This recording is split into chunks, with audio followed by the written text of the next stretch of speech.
Miss Maynard. I'm so excited to be celebrating Women's History Month.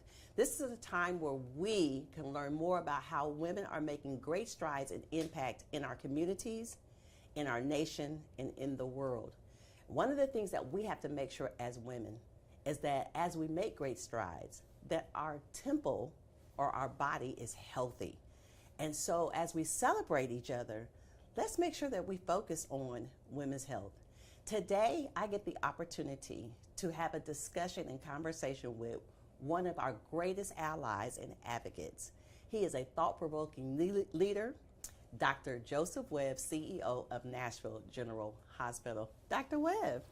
Well, thank you.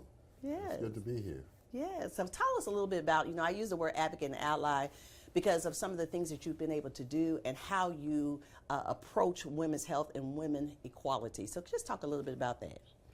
Well, many people don't know that in healthcare, about 80% of in a hospital especially, 80% of the employees in a hospital will be female. Wow. So being in this business now for just so many years, I won't try to tell you how many, but since 1983, certainly, I have come across a number of powerful women inside the organization. I have a wife and a daughter, in addition to that, who are both in their own right powerful women. Actually, my daughter is in healthcare. Wow. So she's tracking along in some of the same areas and recognizing some of the same challenges for women. So I get to be a part of both sides, hearing what she has to say, as well as offering suggestions and recommendations to her as a mentor. And many, as you might imagine, if 80% of your population is female, that means a lot of your leaders are going to be female as well. And so I get the opportunity to mentor quite a few females in my role as CEO. That's awesome. I think it's been stated that women, we run the household, and then, of course, we're responsible for then the health, really, or the health outcomes of our family, because we're making the decisions when we go to the grocery store and we're buying certain foods. And so, and I know that that's important. A lot of people don't even talk about that, like what goes in comes out. And I know I've heard you in several settings where you've just talked about sometimes even those foods and how we, what we digest and how important that is, how that impacts every aspect of our lives. So can you just share maybe just a little bit about, the foods, even maybe some policies or things like that maybe could help us shape what we're doing with food? Well, you are what you eat. Nice. And so, one of the reasons that we created the food pharmacy at Nashville General was to address the needs of individuals who socioeconomically are not able to go out to the Whole Foods and all of that and get the top of the line fruits and vegetables. And so we created a food pharmacy here, and it's basically, real quickly, designed around food insecurity. Individuals that come to the hospital, and we do a food questionnaire, food insecurity questionnaire, with every individual that comes into our hospital, through whatever means. And if they test positive and they're food insecure, and we have a food pharmacy that is set up like a grocery store, fruits and vegetables and other products. And so we make sure that those individuals, as they're seeking their health care, of course they have to be under the care of one of our providers to qualify. But we want to make sure that if we're providing health care to you, first and foremost, you're going to be able to consume good food products. We don't want that to be a barrier to your health outcomes. Obviously, if you can afford, good food, what you want to do is you want to focus on, physical activity is a part of it, and fruits and vegetables, more along the lines of sort of the Mediterranean approach, where you're getting fruits and vegetables, fish, the omegas, and activity is a critical part of that. So, that combination is really the winning combination, and it doesn't have to be something in excess. You don't have to go out and run a marathon. You don't have to run a mile every day. You don't have to eat tofu all the time. Right. But moderation. Fruits. Make sure you got fruits and vegetables in your diet. Stay away from a lot of oils, fats, the sugars, and the white breads, because there are a lot of additives in those things that do things to your body, and it's not positive. And so it creates toxins within your body. And I'm not a medical doctor, so I'm not going to try to get into giving people medical advice. Right. But this is just simple, proper nutrition and physical activity. Well, you said something there where you talked about the fact you have the food pharmacy, but also some things that we need to do when we're making decisions for ourselves. Sometimes we can't get to those places. We've heard about the food deserts, and we'll get to the healthcare deserts in a minute, but just the food deserts. And so, what can people do? Because I know when I talk to people, everybody can't get to the Whole Foods. Everybody can't get to the plush grocery stores. Some people don't even have a grocery store in their neighborhood. So I know we have to get there, but is there anything else that we can do? Is anybody else going to be responsible? How can we get some changes made there? And you're really kind of touching on one of the major challenges in our culture. We must challenge our policymakers, our politicians, to engage in helping to remove some of these barriers. In countries where healthcare is much more successful than in the United States, you will find that they have policies in place that address certain issues, like even the production of fruits and vegetables and the availability of fresh fruits and vegetables, the content of some of what goes into some of the foods. A lot of those things, it doesn't have to be a dictatorship, but there is a concern about what their citizens are consuming, because ultimately, if you have any responsibility for the cost of caring for health care among your citizens, and you're allowing them to consume all kinds of unhealthy food sources, then it's going to drive up the cost of caring for them, and it's going to cause higher mortality level and morbidity. And so the policymakers then will write policies that will create an environment where people can more easily access physical, activities, walking trails. Also, the content of certain types of foods has to be limited, and the availability of certain food products. Like, for instance, if you were to look at what is the production of fruits and vegetables in our community, and what would it take to raise that production level 20%?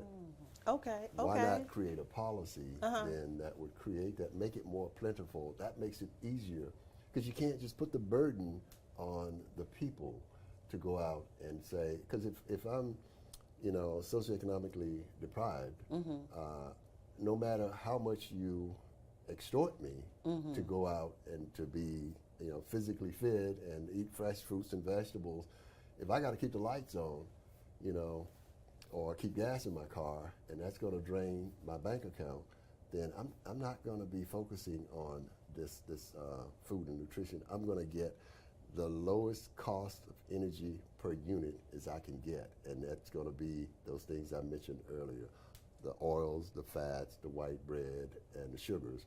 That's going to fill your belly, but it's going to do damage to your system over the long run. So it sounds not only just access, but we need education around this as well. One thing I do know is we have proven that when we, especially Black women and women of color, when we put our minds to do something, when we come together, even around policies, around elections, we can get the job done. But one of the things that I think that I'm hearing from you and for myself, that what we have to make sure we do and that is that we advocate for ourselves and that we talk about policies more than just elections and electing officers and electing the president. But we need to be talking about the policies that are impacting our lives too, not just the decision makers, but also those things that they are deciding. And so I thank you for bringing that up. That's so important. You know, I just want to say amen. Go ahead. Okay. To the earlier part of that conversation with African American women and getting it done. I mean, historically, you just need to look at the history. Look at the facts. I mean, it's not something that we're just sitting here embellishing that didn't actually happen. Look at the history. Right. And you'll see how much African American women have been able to get done. We make it happen. Yeah. One of the things we talked about just before that was the food deserts, but also the healthcare deserts. I think that's something that we don't talk a lot about, having access to quality healthcare. So not just having access to healthcare, but quality healthcare. And I know that that's something that is so passionate of yours. That's one of your passions, your visions, to make sure that everyone has access to that. Can you just talk, just share a little bit more about that, and then we'll dive in how that's impacting us as women? Yeah. You know, if you're a hospital and you have all of the equipment and the technology and the resources to provide health care to individuals, why would you make a distinction between socioeconomic group versus one socioeconomic group versus another? It's easier, especially if you're the public hospital. We want every individual that needs health care, whether they have the ability to pay or not, come to at least the ambulatory setting where you can get your preventive care. You can, if you need education about your condition, if you're diabetic, if you're hypertensive, if you're chronic obstructive pulmonary disease or COPD, whatever the case may be, you can learn about your condition, and that helps economically to keep the cost of healthcare down. Yeah. Plus, it saves lives. It works both ways. So what Nashville General is doing is welcoming everyone into our setting, because if I can get to you early enough with your chronic condition, then we can keep you out of the hospital. Right. Once you get to the point where you're in the hospital, you're in crisis. That's not good for you, and it's not good for the economic situation. So it doesn't work for anybody. Wow. So the best scenario is to make sure that you remain healthy. If I can educate you about what you should be doing to care for your diabetes, and that can keep you out of diabetic crisis, or your hypertension, which can keep you out of the crisis of heart failure, then it works best for everyone. So it's a win-win situation. Not every healthcare system focuses on that, because largely there's not a motivation to do that. Now, our economic model of survival in the public hospital is to make sure that our customer base is diversified. Okay. You must have paying customers, and you must be able to take care of those who cannot pay. And you have to give them equitable care.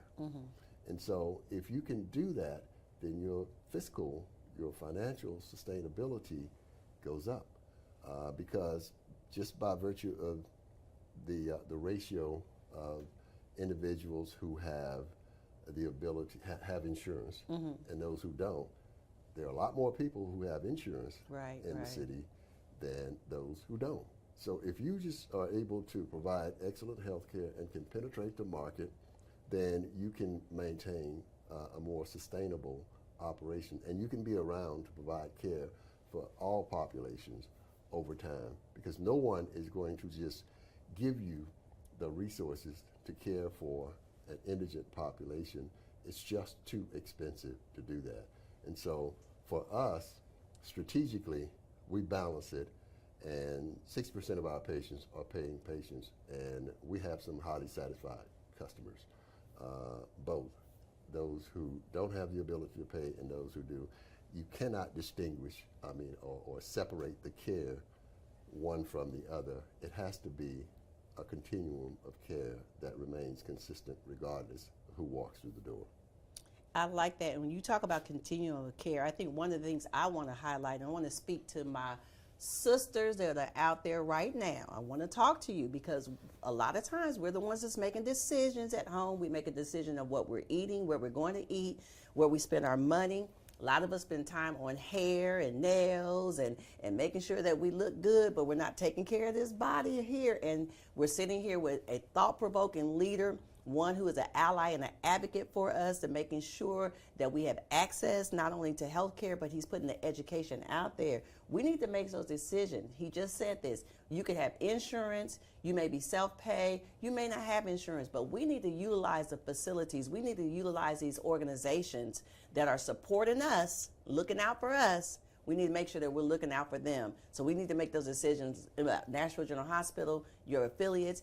Matter of fact, you just opened up a new center in the Bordeaux area, Nashville Healthcare Center in the Bordeaux area. So that was a healthcare desert. Right, right. And that was the motivation for actually opening the center. And it's right there on Clarksville Highway, next to the dollar store, right across from Kroger, right across from the library on Clarksville Highway. We have primary care, we have specialty care, cardiology, oncology, neurology, orthopedics.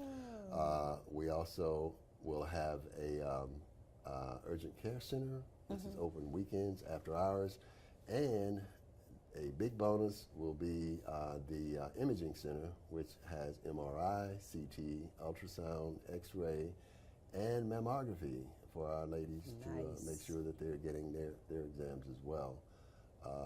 You know, I just want to mention this, and this is in Bordeaux. So it was a healthcare desert. It is no longer a healthcare desert now, because now you have healthcare that is everything just short of inpatient beds, which if you need that, then we can certainly handle that here on the main campus or at your hospital of choice. But I do want to say to our ladies, I want you to think about a concept called the metabolic syndrome. Okay. And the metabolic syndrome is a combination of conditions that exist that drives the health of particularly women, and it has to do with your body mass index, which is an algorithm of your weight and your height, and it gives you that index. You know, whether you're predisposed to heart disease, the level of triglycerides in your body, and your waist size. That is a syndrome. Look it up, Google it. That will promote you in a state of being pre-diabetic. Once you become diabetic and type 2 diabetes, that starts to contribute to all other aspects of chronic conditions. Your arteries, you know, your heart, your lungs, your liver, your pancreas, everything then starts to become affected by that the effects of the metabolic syndrome. So look that up and apply that to yourself, because as you spoke about a lot of the, I call it the aesthetic appeal of the woman, and we have some beautiful women out here. Well, thank you, Dr. Webb. They do take really good care of that, but you got to think about what are you putting into that body, and are you active enough to make sure that you are moving around so that your body processes all of the things that you put into it adequately. Because if you don't, we have women over 55, African American women over 55, 1 in 4 have diabetes. Wow. That's 25%. Yes. So you got to think about that aspect of your life, and you know, as I said, you know, exhorting people population into trying to change their lifestyle doesn't really work. It takes a combination of a desire on the part of the individual and policies and availability. We make the health care available to you, without a doubt, and it has It does not reference your socioeconomic status at all, whatever your case may be. We're focusing on women's health here, and in the new hospital, our goal is to have a comprehensive women's health center. Nice. Which will address all aspects of women's health. So make sure you guys are supporting us on the build of a new hospital for Nashville General. That's my shameless plug. And it's going to be a state-of-the-art hospital for the community and one for the ages. So you just mentioned something about the social economic status, and many times people feel like Nashville General Hospital is maybe like a hospital only for those who don't have money. Okay, so that's the first thing. You've already dispelled that. So we've gotten that out the way. That is, it's for everyone. It doesn't matter.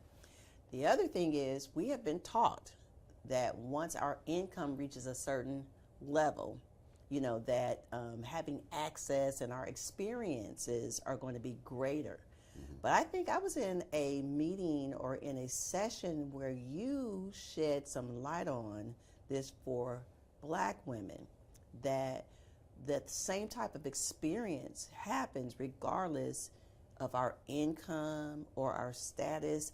And I don't know how you said it or how you framed it, but it was so powerful. It impacted me. And I wanted to know, can you just kind of share that also with this audience, just about how, though our social economic status may be greater, we may be upper middle class, but that doesn't mean that our healthcare experience or our healthcare may be, maybe the same.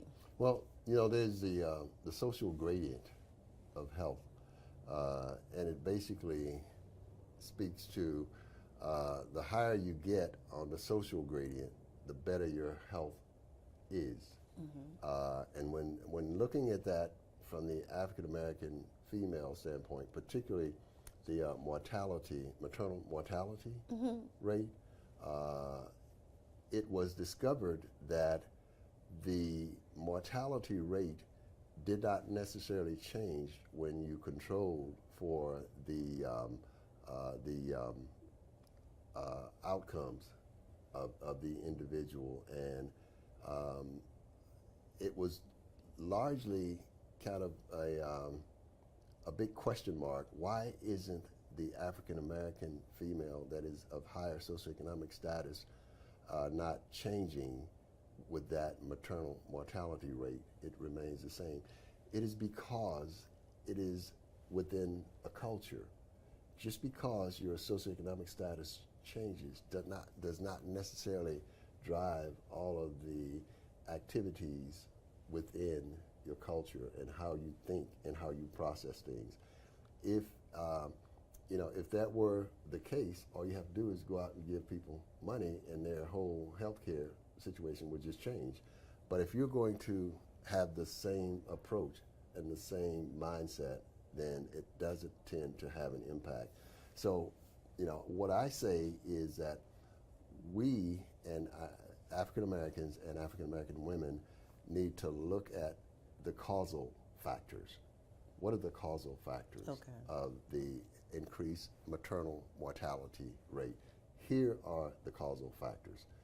If your body is compromised because of certain food intake over a period of time, and you have certain chronic conditions, you're then more predisposed to maternal mortality. And any other condition, I give you COVID.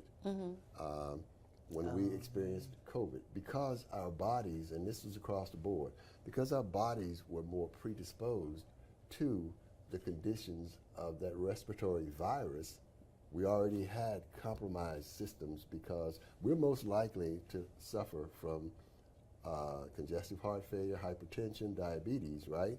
So you already have the circulatory, the respiratory issues going on. In comes COVID, which is a respiratory disease. You're already compromised, so your mortality rate goes up higher than anyone else's. The people who are not compromised, your white counterparts, and look at the data, they're not as compromised as African Americans are when it comes to diabetes, hypertension, and all of these conditions are working interchangeably in your body. And so, anything that we face from a health standpoint is going to be somewhat exacerbated because of the conditions that we're already in due to certain physical inactivity and diet or food consumption. Wow, wow. So, I mean, and like I said, when you said that in the setting, I can't even remember when it happened, but it was so thought-provoking, impacting, that we have to make sure, even if the higher that we go, we can't get relaxed just because we're making more money. We can't just, we really need to do a deep dive into our thought process as it comes to our health. And we need to make sure that we look at our lifestyle choices when it comes to our health. Now that we have funds, now that we have the resources, we need to put them in the right place, and we need to advocate for ourselves. We can't rely on just our allies and our advocates, but we need to advocate for our own self. Here's another thought that you said. I'm telling you all, he drops all these nuggets all the time, so you probably just need to get around them a little bit more. But but anyway, you said this. You said that just as important as the solution, we need to be as adamant about the solution as we are about the problem. I think we talked a little bit about that. It was something that you talked about, the solution and the problem, and making sure that we're not just fixated on the problem only, and we're fueling it, that we forget about the solution. Yeah. And or vice versa. So yeah, both are going to take energy to execute. If you're dealing with the problem of, why is this taking place, and questioning and challenging, versus what should I be doing to change it? What should we be doing to mitigate the effects of some of these adverse situations that are before us? And it's really not something that, again, you have to do alone.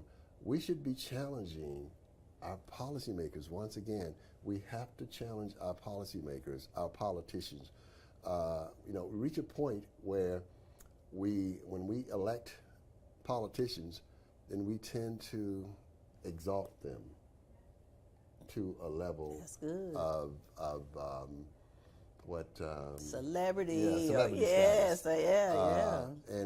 And so they kind of forget about why they're actually in that role. You elected them to create policies that makes your life better.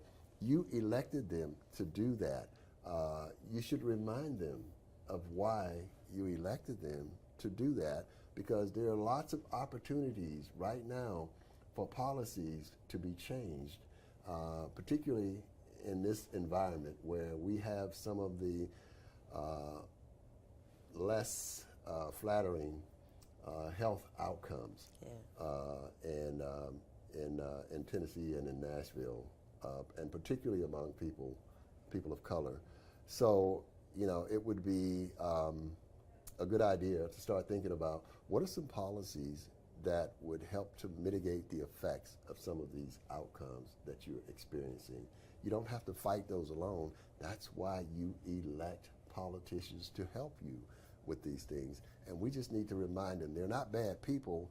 I think sometimes they just don't recognize what the needs are. They need that information to come from you. So we're both at fault.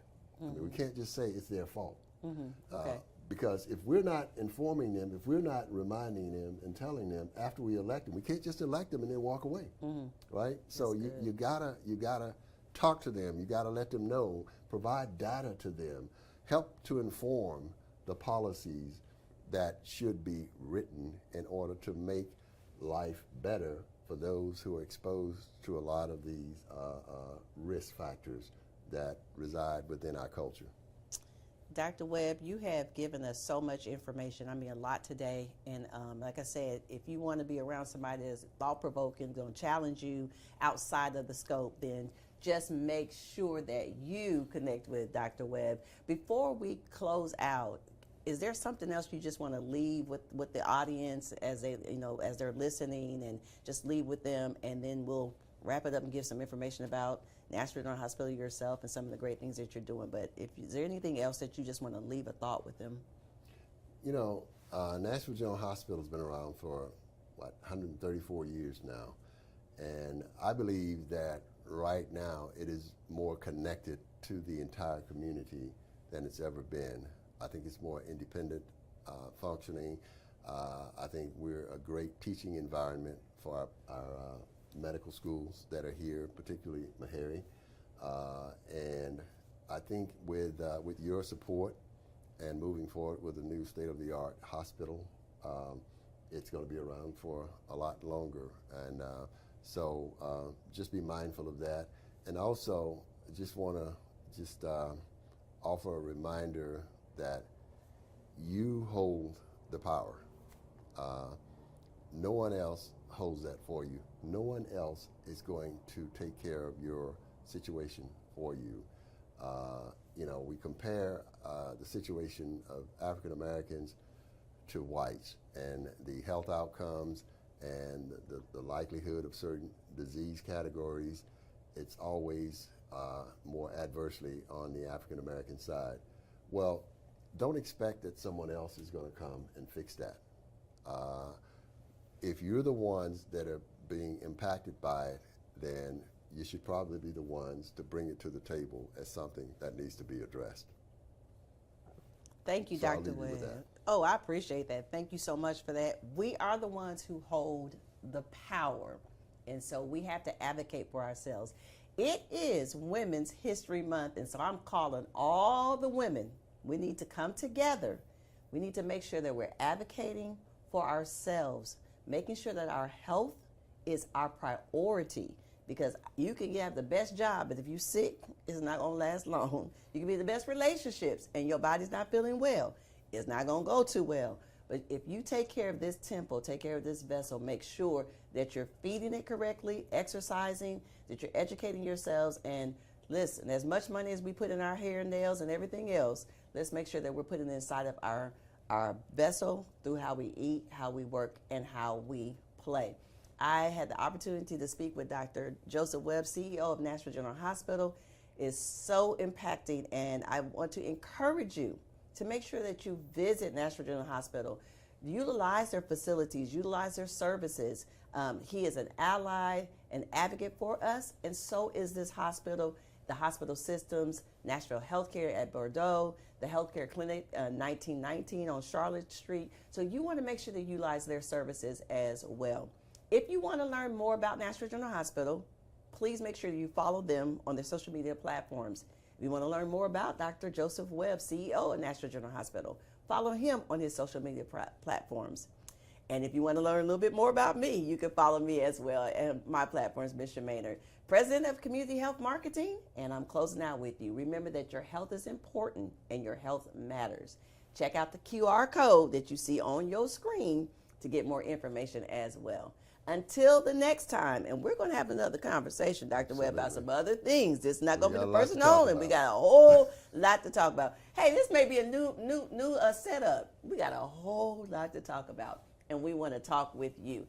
Have a wonderful day and make it impacting and healthy. Bye-bye.